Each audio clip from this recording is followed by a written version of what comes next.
Hello दोस्तों, नमस्ते, प्रणाम, जय श्री राम जी। आप सबके स्वागत करती हूँ दोस्तों अपना यूट्यूब चैनल में। तो आज मैं बहुत ही प्यारा एक गीत लेकर आई हूँ सरस्वती माँ का। आप लोग जरूर सुनिएगा दोस्तों। हमारे गीत को अच्छा लगेगा तो लाइक कर देना, साथ में चैनल को सब्सक्राइब कर लेना और छोटा सा प्यारा सा कमेंट करके बताना कि हमारा ये सरस्वती माँ का गीत कैसा लगा दोस्तों। तो सरस्वती माता की जय। आप लोग जरूर हमारे गीत को दोस्तों शुरू से लेकर अंत तक सुनिएगा तो आप लोग को अच्छा लगेगा।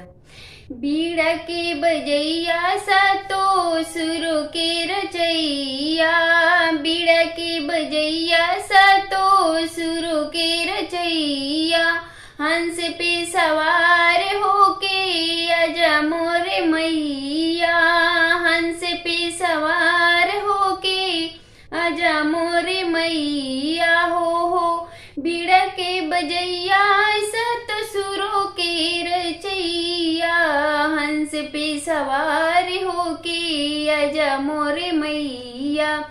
बिनती हजार करतानी सुनिए मैया सरद भवानी, बिनती हजार करतानी सुनिए मैया सरद भवानी।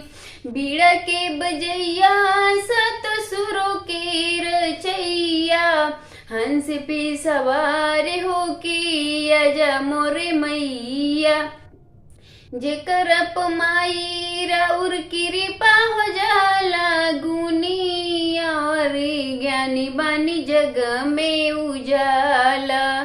जेकर परमाई राउर कृपा हो जाला गुनी, और ज्ञानी बानी जग में उजाला। सवर में तुझे कर समा जालू माई सुर सरगम उग्यत कहलाला।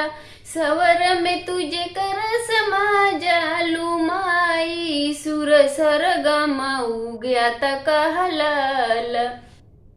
मूर्ख भी बनी जल ज्ञानी सुनी है मैया सरद भवानी, मूर्ख भी बनी जल ज्ञानी सुनी है मैया सरद भवानी।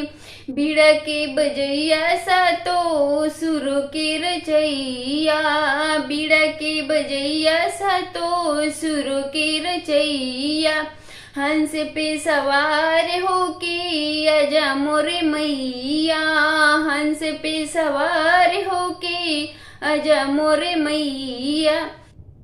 सूरदास कालीदास के तावी बनैलू, वाल्मीकि जी से तू रामायण लिखवैलू।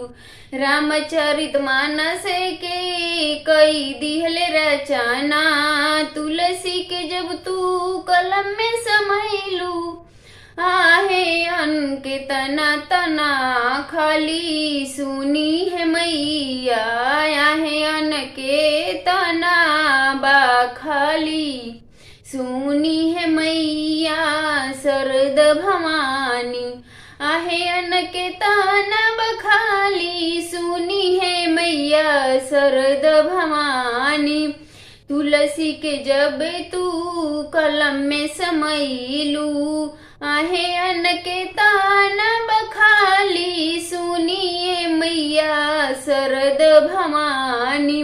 बीड़ा के बजैया सा तो सुर के रचैया, बीड़ा के बजैया सा तो सुरों के रचैया, हंस पे सवार होके आजा मोरे मैया।